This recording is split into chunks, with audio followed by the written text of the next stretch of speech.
Hello friends, હું છું સંદીપ બોરીચા.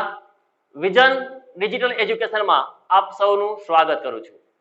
આઝાદી કા અમૃત મહોત્સવ, હર ઘર તિરંગા ભારતભરમાં જે રીતે ઉજવાઈ રહ્યું છે, ઉત્સાહભેર ભાગ લઈ રહ્યા છો, ખરેખર સરાહનીય છે. દિલથી સલામ કરવામાં આવે છે. સામાજિક વિજ્ઞાન વિષય અંતર્ગત ધોરણ 10 ચેપ્ટર 1 ભારતનો વારસો. મિત્રો, પ્રકરણની અંદર પરીક્ષાલક્ષી પ્રશ્નોત્તરી જે થાય છે તેવા મુદ્દાઓ પર આપણે ચર્ચા કરવાના છીએ. પ્રકરણની શરૂઆતથી લઈ પ્રકરણના અંત સુધી વિહંગાવલોકન, નાનામાં નાના મુદ્દાઓને આપણે તપાસી લેવાના છીએ. પરીક્ષાની દ્રષ્ટિએ આપણો એક પણ ગુણ કપાવા દેવો નથી. મિત્રો, આ ચેપ્ટરની અંદર ધોરણ 10 ની અંદર ઇતિહાસ વિભાગમાં કુલ 7 ચેપ્ટર છે. એમાંનું આ પ્રકરણ 1 છે, વારસો, ભારતનો વારસો. પેઢી દર પેઢી જીવનમાં જે કાંઈ પણ વસ્તુઓ મળેલી છે એમની ચર્ચાઓ આ પ્રકરણની અંદર કરવામાં આવી છે. ભારત ભૂમિની જ્યાંથી શરૂઆત થઈ છે, આ પ્રાચીન દેશની અંદર વસવાટ કરતી જે નેગ્રીટો પ્રજાથી લઈ અને વર્તમાન પેઢી સુધી જે આપણે સાંસ્કૃતિક વારસાના સ્થળોનું નિર્માણ કર્યું છે, એ તમામ બાબતોને આપણે આ પ્રકરણમાં આવરી લેવાના છીએ. મિત્રો, વારસો શું છે? વારસો કોને કહેવાય? પ્રાકૃતિક વારસો, સાંસ્કૃતિક વારસો.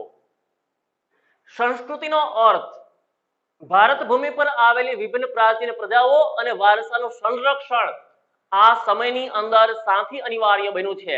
એમની ચર્ચા આપણે આ પ્રકરણમાં કરવાના છીએ. પરંતુ પ્રકરણની શરૂઆતમાં પ્રસ્તાવના સ્વરૂપે રહેલો જે પ્રશ્ન છે, બોર્ડની પરીક્ષામાં 2 ગુણમાં પૂછાઈ શકે છે, એમની આપણે ચર્ચા કરીશું. ભારતમાં સંસ્કૃતિનો જે છે એ પરિચય, સંસ્કૃતિના સંદર્ભમાં ભારતનો પરિચય, ભારતની સંસ્કૃતિની શરૂઆત ક્યાંથી થાય છે તેમની માહિતી આપણને આ પ્રશ્નમાં આપવામાં આવી છે. 2 ગુણની અંદર પરીક્ષામાં આ પ્રશ્ન પૂછાઈ શકે છે. એક પણ ગુણ આપણે જવા દેવો નથી. વિઝન હંમેશા એમના માટે તત્પર રહેશે, તમારા તૈયારીઓને છે એ બેસ્ટ કરવા માટે. સંસ્કૃતિના સંદર્ભમાં ભારતનો પરિચય. સંસ્કૃતિના સંદર્ભમાં ભારતના પરિચયની વાત કરીએ તો પ્રશ્નના જવાબની અંદર પ્રથમ મુદ્દો આપણને એવું કહે છે, વિષ્ણુ પુરાણ. ભારતના પ્રાચીન ગ્રંથ વિષ્ણુ પુરાણની અંદર ભારત માટે જે શબ્દ વાપર્યો છે, ભારત વર્ષ, મારો સૌથી જેને કહી શકાય ફેવરિટ જો કોઈ શબ્દ હોય તો એ ભારત વર્ષ છે. મિત્રો, આજે આપણે જેને ભારત કહીએ છીએ એ વિષ્ણુ પુરાણ ગ્રંથની અંદર એમના માટે જે શબ્દનો ઉલ્લેખ થયો એ હતો ભારત વર્ષ. ભારત વર્ષ છે. અટલ બિહારી વાજપેયી કીધું છે કે આ કોઈ એક નાનકડો માટીનો ટુકડો નથી, આ જીવતો જાગતો રાષ્ટ્ર પુરુષ છે, આ ભારત છે. મને હંમેશા ગર્વ થાય છે જ્યારે આપણે તિરંગા યાત્રાઓ જે છે એ નીકાળતા હોઈએ, આપણા ઘરની ઉપર આપણે તહેવારોના સમય દરમિયાન, રાષ્ટ્રીય તહેવારોના સમય દરમિયાન આપણે ધ્વજને ફરકાવીએ છીએ. મિત્રો, મને અંદરથી ગર્વ થાય છે. ભારત વર્ષ, મારો ભારત, મારો ભારત દેશ છે એ મહાન છે.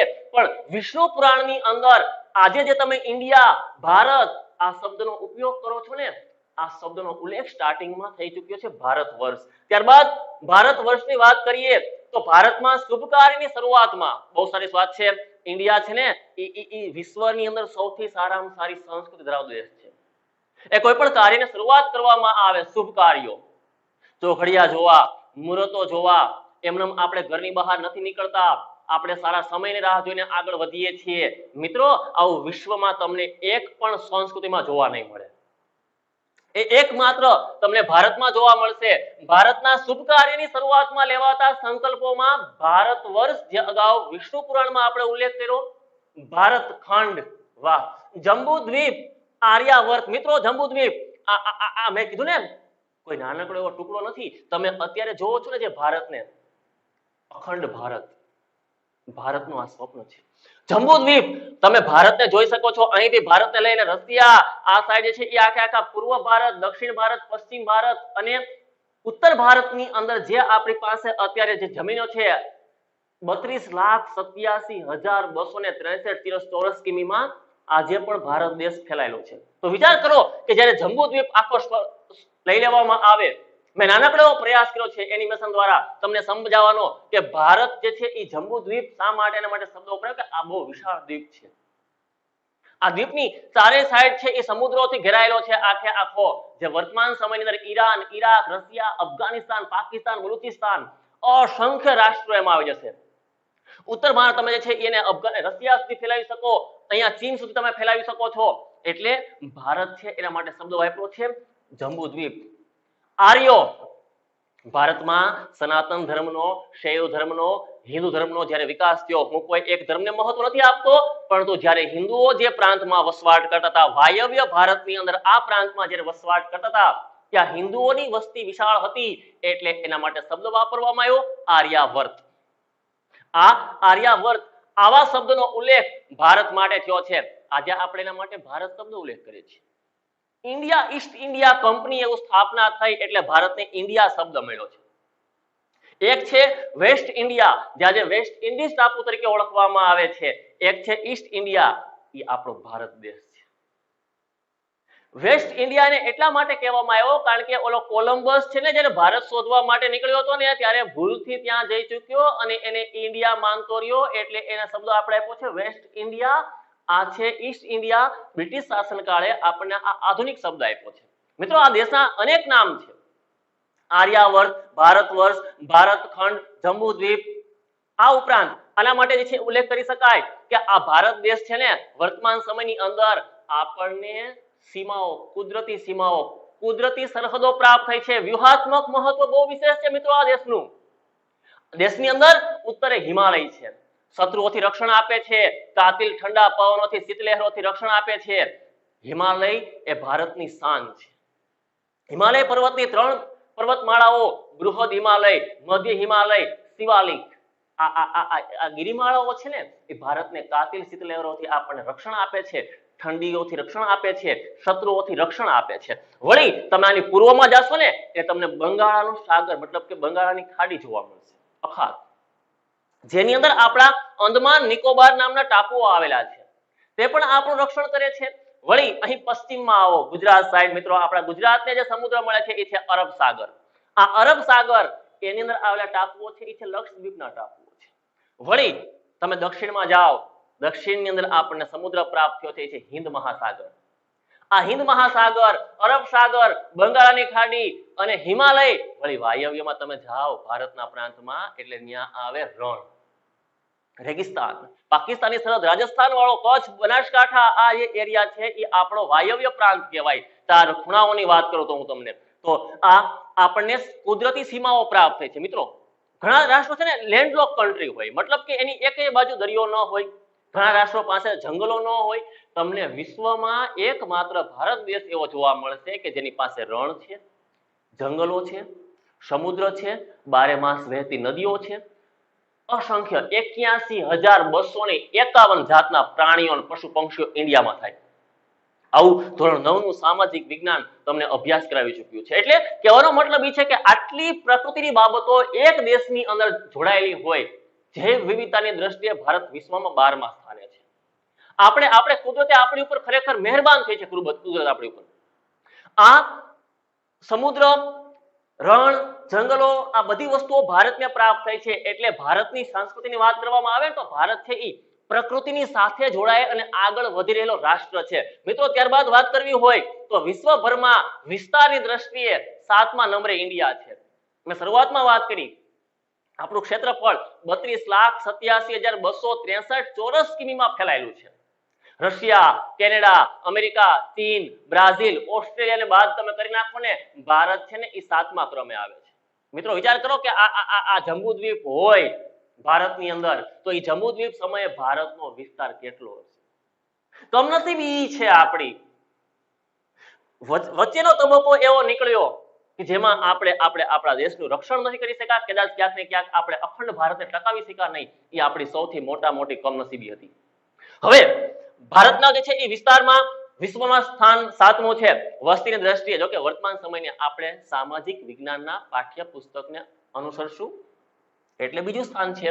પણ ભારત વિશ્વમાં એમ પણ કહી શકાય કે ચીન કરતા વર્તમાન સમયમાં વસ્તીની અંદર આગળ નીકળી ગયો છે. મને ગર્વ થાય છે કે આ દેશની અંદર વિશ્વમાં સૌથી જો યુવા ધન સૌથી વધુ હોય ને તો એ એકમાત્ર ભારત દેશમાં છે. એટલે વિશ્વમાં વસ્તીની દ્રષ્ટિએ ભારતનું સ્થાન કેટલામું? બીજું. અને વિસ્તારની દ્રષ્ટિએ તમને પૂછવું હોય એક વાક્યમાં તો કેટલામું? 7મું. મિત્રો બહુ સરસ અને સરળ ભાષામાં 2 ગુણનો આ પ્રશ્ન આપણે આવરી લેવો છે. લાઇટ કરવામાં આવી છે, હાઇલાઇટ કરવામાં આવી છે આ પ્રશ્નોની ઉપર. ત્યારબાદ ભારતે આપણને અને વિશ્વને સમૃદ્ધ અને વૈવિધ્યપૂર્ણ વારસો આપ્યો છે. વારસો અગાઉ કીધું એમ પેઢી દર પેઢી જીવનમાં જે કાંઈ આપણને મળ્યું છે તે એક પેઢી પોતાની અનુગામી એટલે કે આવનારી પેઢીને કંઈક આપે છે, એ પેઢી એમાં કંઈક શીખે છે, એમાં કંઈક ઉમેરો કરે છે અને આવનારી પેઢીને આપે છે. તાજમહેલ શાહજહાં મુઘલ શાસનકાળ દરમિયાન 1631 સાલમાં જ્યારે નિર્માણ પામ્યો હતો ત્યાર પછી કેટલી પેઢીઓ તાજમહેલને જોઈને વહી ગઈ મિત્રો. હજી એ તાજમહેલ આપણી પાસે ઉભો છે. ભારતની ભૂમિ ઉપર જે કોઈ પણ પ્રજાઓ આવતી ગઈ ને એ સંસ્કૃતિ અને સભ્યતાનું નિર્માણ કરતી ગઈ. સભ્યતા અને સંસ્કૃતિના નિર્માણની અંદર આપણને વારસાના સ્થળો પ્રાપ્ત થતા ગયા. એટલે ભારતે છે ને એમ કહી શકાય કે આ દેશ તમે વિશ્વની અંદર ઘણા રાષ્ટ્રોમાં જાઓ મિત્રો, તમને આટલી બધી વસ્તુ એક સાથે ક્યારે જોવા નહીં મળે. ત્યાં મંદિર હોય, મસ્જિદ હોય, સ્તૂપ હોય, ચૈત્ય હોય, મકબરા હોય, વિહારો હોય, ગુંબજો હોય, અસંખ્ય નામ લઈશું તમારી પાસે, લિસ્ટ બહુ લાંબુ બનશે. કોઈ ધર્મની બાબતમાં હું કંઈક કોઈ તપાસ નથી કરતો, પણ ઘણા રાષ્ટ્રો પાસે માત્ર ચર્ચ છે, ઘણા રાષ્ટ્રો પાસે ખાલી માત્ર મસ્જિદો છે, અહીં ગુરુદ્વારા છે, અહીં મસ્જિદ છે, અહીં હળી મળીને એકતાની સાથે લોકો જે જીવન જીવી રહ્યા છે એવા લોકો છે. એટલે ભારતે છે ને આજે આપણે વિશ્વને સમૃદ્ધ વારસો આપ્યો છે. ઘણા લોકો તમે નાલંદા વિદ્યાપીઠ, તક્ષશિલા, વલ્લભી, કાશી આવી વિદ્યાપીઠોની અંદર પ્રાચીન સમયમાં વિદેશથી રાજકુમારો ભારત અહીં અભ્યાસ કરવા માટે આવતા. આ કોઈ આધ્યાત્મિકતા ધર્મમાં રચ્યો પચ્યો રહેનારો દેશ નથી. વૈજ્ઞાનિક દ્રષ્ટિકોણ પણ ધરાવે છે અને સંસ્કૃતિનું સામર્થ્ય પણ ધરાવે છે. એટલે ભારતે છે એ આજે આપણે વિશ્વને સમૃદ્ધ અને વૈવિધ્યપૂર્ણ વારસો આપ્યો છે. ફરી પાછો એક પ્રશ્ન હું તમારી સામે લઈ લઉં મિત્રો, તો ભારત છે ને શાંતિ અને સહિષ્ણુતાને વરેલો દેશ છે. આ 2 માર્કમાં આ પણ પ્રશ્ન પૂછાઈ શકે. સ્ટેપ બાય સ્ટેપ પ્રકરણમાં આપણે આગળ વધી જઈએ છીએ. શાંતિ અને સહિષ્ણુતા, અહીં લડાઈઓ, ઝઘડાઓ, હિંસાઓ એને કોઈ સ્થાન નથી. સહિષ્ણુતા એકબીજાની ભાવનાઓને, લાગણીઓને સમજનારો આ રાષ્ટ્ર છે. આ 2 ગુણમાં પ્રશ્ન પૂછાય તો તમારે શું લખવું જોઈએ એની ઉપર આપણે ચર્ચા કરીએ. ત્યારબાદ એમાં આપણને માહિતી જે આપવામાં આવશે એ કંઈક આ પ્રકારની હશે મિત્રો. ભારતીય સંસ્કૃતિ શાંતિપ્રિય અને વેપારી રહી છે. શાંતિપ્રિય છે આ સંસ્કૃતિ. આ સંસ્કૃતિની અંદર ક્યાંય યુદ્ધ, લડાઈ, ઝઘડાઓ મેં તમને કીધું ને એવું સ્થાન નથી. આ દેશની અંદર શાંતિથી હળી મળીને રહેનારા લોકો છે. ઈદને આપણે ઉજવીએ છીએ, નાતાલને આપણે ઉજવીએ છીએ, હોળીને આપણે ઉજવીએ છીએ, રામનવમીને આપણે ઉજવીએ છીએ, સાથે રહીએ છીએ. વળી પ્રાચીન સમયથી આ દેશ છે ને મરી મસાલા, તેજાના, ગળી, ખાંડ આવી અનેક પ્રકારની વસ્તુઓ, સુતરાઉ કાપડ, મલમલ અનેકનો વેપાર કરતો રહ્યો દેશ. એટલે ભારતની સંસ્કૃતિ છે ને એ શાંતિપ્રિય અને વેપારી છે. આ ઉપરાંત ભારતની અંદર એવું કહેવામાં આવ્યું છે સચ્ચિદાનંદ, સતચિત આનંદ ની અનુભૂતિ કરાવતી જો કોઈ સંસ્કૃતિ હોય તો એ ભારતીય સંસ્કૃતિ છે. અહીં તમને તમામ વસ્તુઓ પ્રાપ્ત થશે મિત્રો. મનને સારી રીતે પ્રફુલ્લિત રાખનારી જો કોઈ સંસ્કૃતિ હોય ને તો એ ભારતીય સંસ્કૃતિ છે. યોગ વિશ્વ આખું આજે જેને સ્વીકારતું થયું છે એ યોગ, એની શરૂઆત ભારતમાં થઈ. મહાન ઋષિ મુનિઓમાં પતંજલિ નામના ઋષિએ યોગ શાસ્ત્ર નામનો ગ્રંથ લખ્યો અને આખું આજે વિશ્વ સ્વીકારતું થયું છે. એટલે કહેવાનો મતલબ એ છે કે તમને સંસ્કૃતિ છે ને એ ધ્યાન, આ ઉપરાંત મનને પ્રફુલ્લિત રાખતા શીખવાડે છે, શાંત સ્વભાવના બનાવતા શીખવાડે છે. એકમાત્ર ઇન્ડિયન કલ્ચર ભારતીય સંસ્કૃતિ છે. આ ઉપરાંત મારે આ પાઠમાં બીજી તમને પ્રશ્નમાં વાત કરવી હોય, સંસ્કૃતિના આદાન પ્રદાન થકી ભારતીય સંસ્કૃતિ સમૃદ્ધ બની. પણ કોણ? તો કે અહીં આવીને વસેલા વેપારી. દૂધમાં સાકર ભળે ને મિત્રો એમ આપણે આ બધાને ભેળવતા ગયા.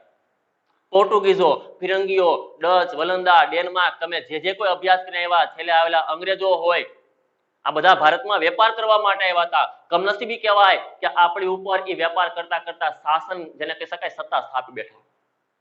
પણ જેટલી પ્રજાઓ વેપાર કરવા માટે આવેલી હોય, સલ્તનત કાળમાં અરબીઓ આવેલા હોય, મુઘલ કાળમાં જે ફારસીઓ આવેલા છે, જે કોઈ પ્રજાઓ ભારતની અંદર આવેલી છે એને આ વારસાને સમૃદ્ધ બનાવ્યો છે. વિશ્વમાં ઘણા રાષ્ટ્રોમાં મેં તમને કીધું એમ કે માત્ર મસ્જિદો છે, ઘણા રાષ્ટ્રોમાં ખાલી ચર્ચ છે, ઘણા રાષ્ટ્રોમાં કોઈ પણ પ્રકારના છે જ નહીં સાંસ્કૃતિક વારસાના સ્થળો, પણ આ રાષ્ટ્રમાં તમને અનેક પ્રકારની વસ્તુઓ જોવા મળશે. ક્યાં જોવા મળશે? કારણ કે અહીંયા તમને મંદિરો બનાવ્યા છે હિન્દુઓ દ્વારા, આર્ય સભ્યતા દ્વારા મંદિરોનું નિર્માણ કાર્ય થયું છે. આ દેશની અંદર તમને મસ્જિદો જોવા મળશે, ઇસ્લામ ધર્મનું પવિત્ર સ્થળ મસ્જિદ. કાં તો કે અહીં આવેલા સલ્તનત કાળ, મુઘલ શાસનકાળ દરમિયાન અહીં ઇસ્લામ ધર્મનો જે છે એ વ્યાપ વધ્યો. આથી તમને આ વસ્તુઓ જોવા મળશે.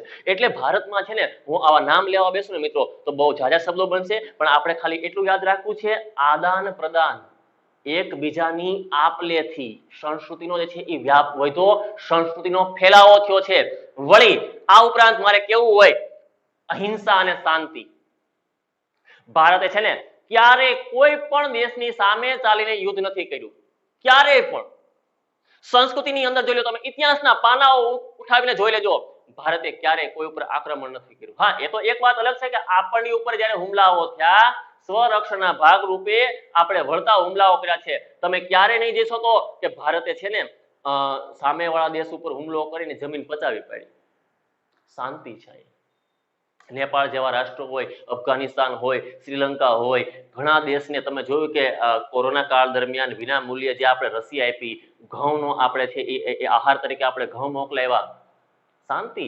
યુદ્ધ લડાઈ ઝઘડાઓથી ક્યારેય કોઈનો ફાયદો નથી થયો ને, આ સભ્યતાએ શીખવાડ્યું છે. કઈ સભ્યતા?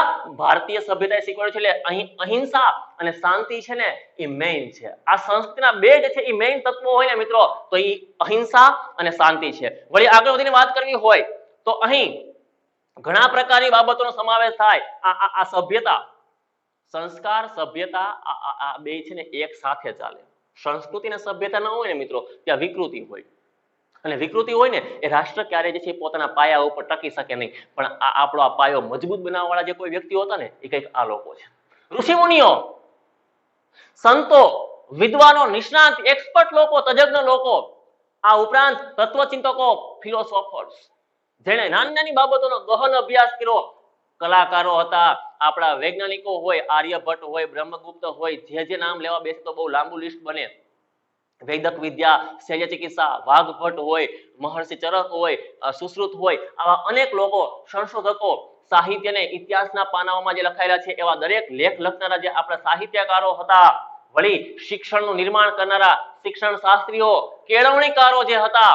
આ ઉપરાંત ઇતિહાસકારો, સમાજ સુધારકો હોય, રાજા રામમોહન રાય, સ્વામી દયાનંદ સરસ્વતી હોય, ગાંધીજીનો પણ આપણે ઉલ્લેખ કરી શકીએ.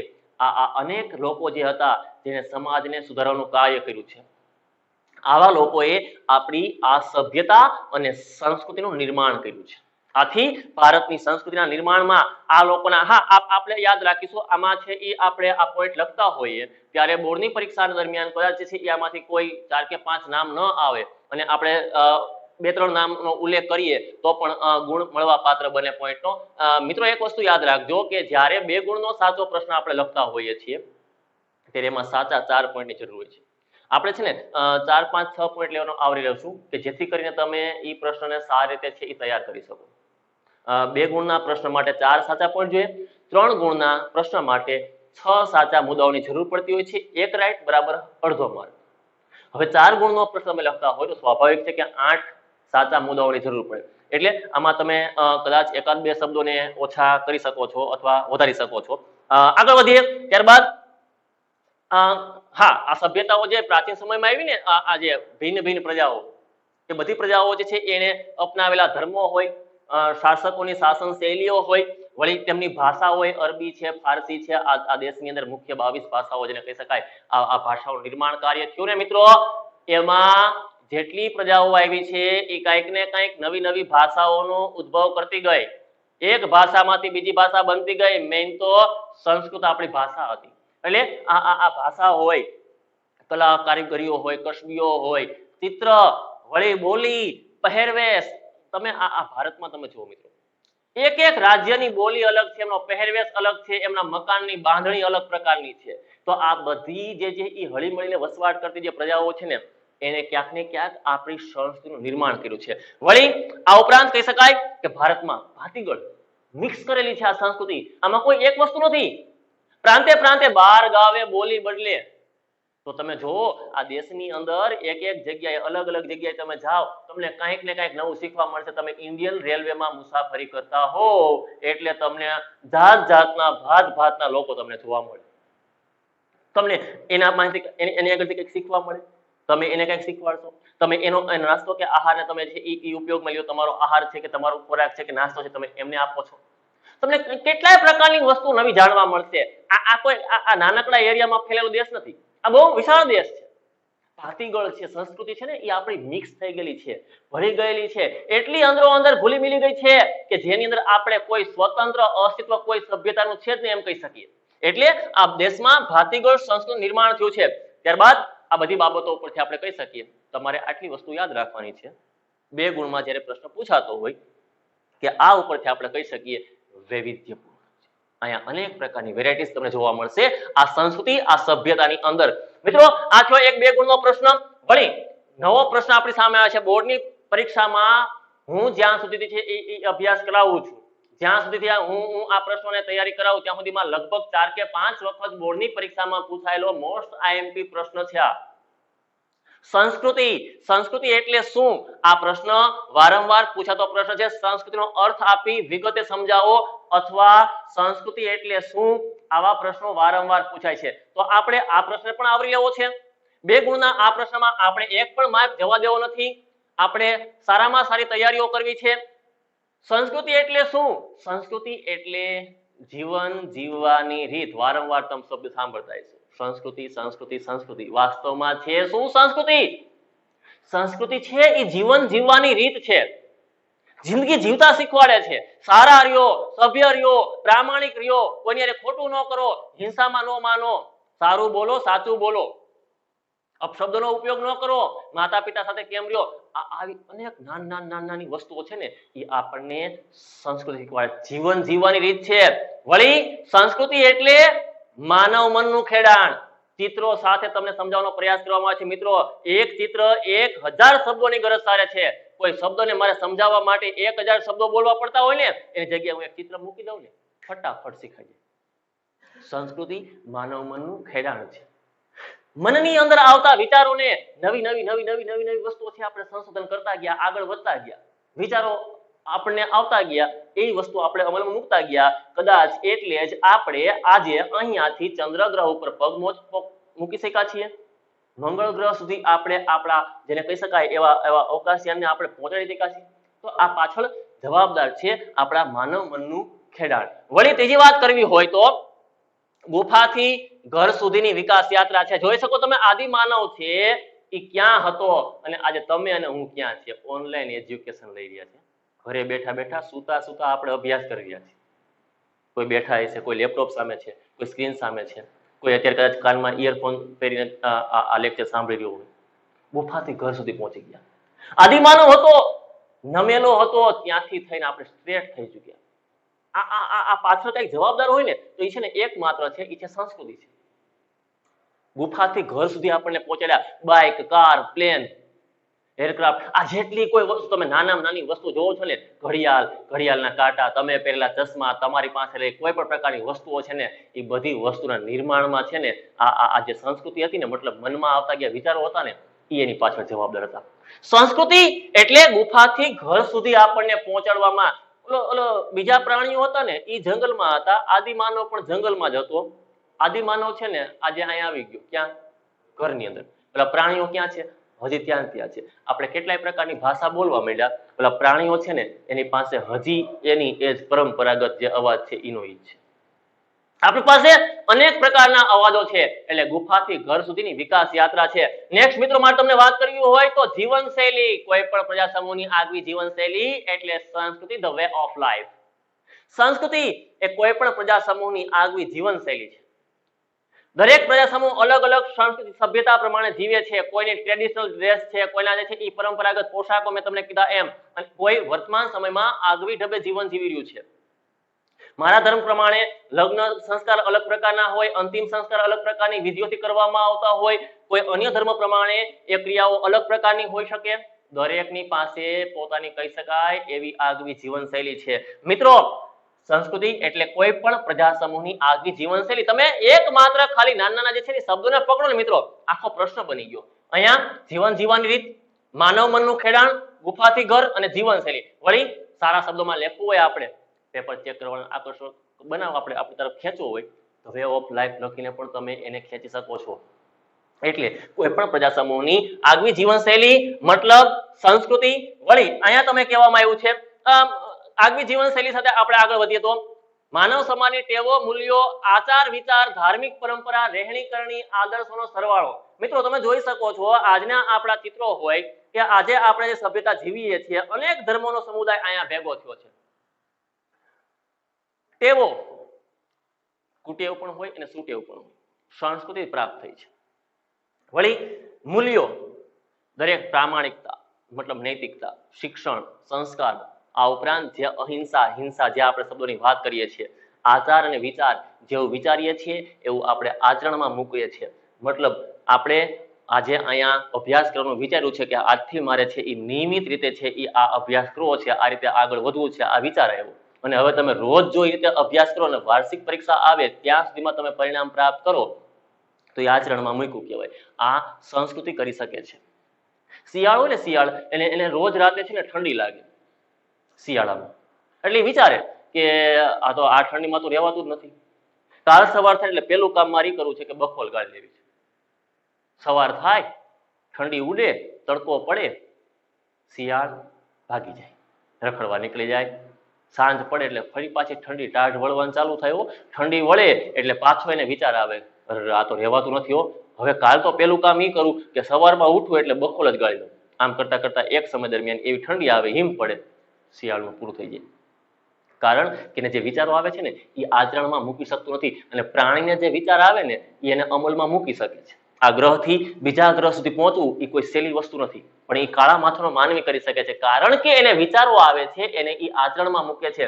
વળી આપણી ધાર્મિક પરંપરાઓ છે, અગરબત્તી, ટંકોરી, મંદિર, મસ્જિદ, શ્રીફળ, આ તે વગેરે દરેક પ્રકારના ધર્મો કેટલા આપણા પવિત્ર ધર્મો છે. આ બધા આ ધર્મોની અંદર એવી ધાર્મિક પરંપરાઓ છે. એ ધાર્મિક પરંપરાઓ રહેણી કરણી, લાઈફસ્ટાઈલ, આપણા દરેકની લાઈફસ્ટાઈલ છે ને અલગ અલગ પ્રકારની છે, જીવનશૈલી અલગ અલગ પ્રકારની છે. આપણે રહીએ છીએ દરેકના મકાને મેં તમને કીધું કે બાંધણી અલગ પ્રકારની છે, બોલી અલગ પ્રકારની છે, આહાર અલગ પ્રકારનો છે. સાઉથ ઇન્ડિયન, નોર્થ ઇન્ડિયનના લોકોનો આહાર અલગ પ્રકારનો હોય, એમની બોલી અલગ પ્રકારની હોય, એમના પહેરવેશ અલગ પ્રકારના હોય, લગ્ન વિધિઓ, અંતિમ વિધિઓ અલગ અલગ પ્રકારની હોય. દરેકની વસ્તુઓ છે ને એ અલગ અલગ પ્રકારની છે, એટલે રહેણી કરણી છે એ દરેકની કેવી હોય? અલગ પ્રકારની હોય. વળી આ બધા વસ્તુને આપણને આદર્શનો સરવાળો છે. આપણે આપણા જે છે એ બનવા માંગીએ છીએ, જે આપણે પ્રાપ્ત કરવા માંગીએ છીએ, જે આપણે હાંસલ કરીએ છીએ, લક્ષ્ય, ગોલ, ટાર્ગેટ છે ને એ સુધી જે કાંઈ લઈ જાય એ એટલે સંસ્કૃતિ. માનવ સમાજ અને પ્રાણી સમાજ વચ્ચે પાયાનો તફાવત હોય ને મિત્રો, તો એ પણ સંસ્કૃતિ. આપણે આપણા માતા પિતાને પગે લાગીએ છીએ, કોઈ પ્રાણીને તમે ક્યારેય એના માતા પિતાને પગે લાગતું જોશો નહીં.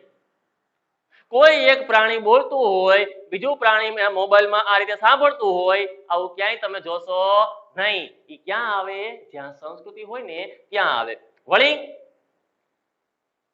બોલો, આપણી પાસે જે પણ કાંઈ છે તે આપણો પરિવાર છે, સ્કૂલના મિત્રો છે, સગા સંબંધીઓ છે, શેરીના મિત્રો છે, આપણા શિક્ષકો છે.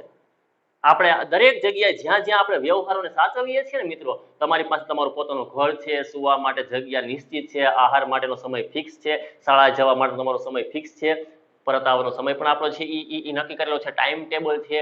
જે કાંઈ પણ વસ્તુ તમને આ દુનિયામાં પ્રાપ્ત થઈ છે ને એ બધી કોના થકી પ્રાપ્ત થઈ છે? જસ્ટ વન એન્ડ ઓનલી સંસ્કૃતિ.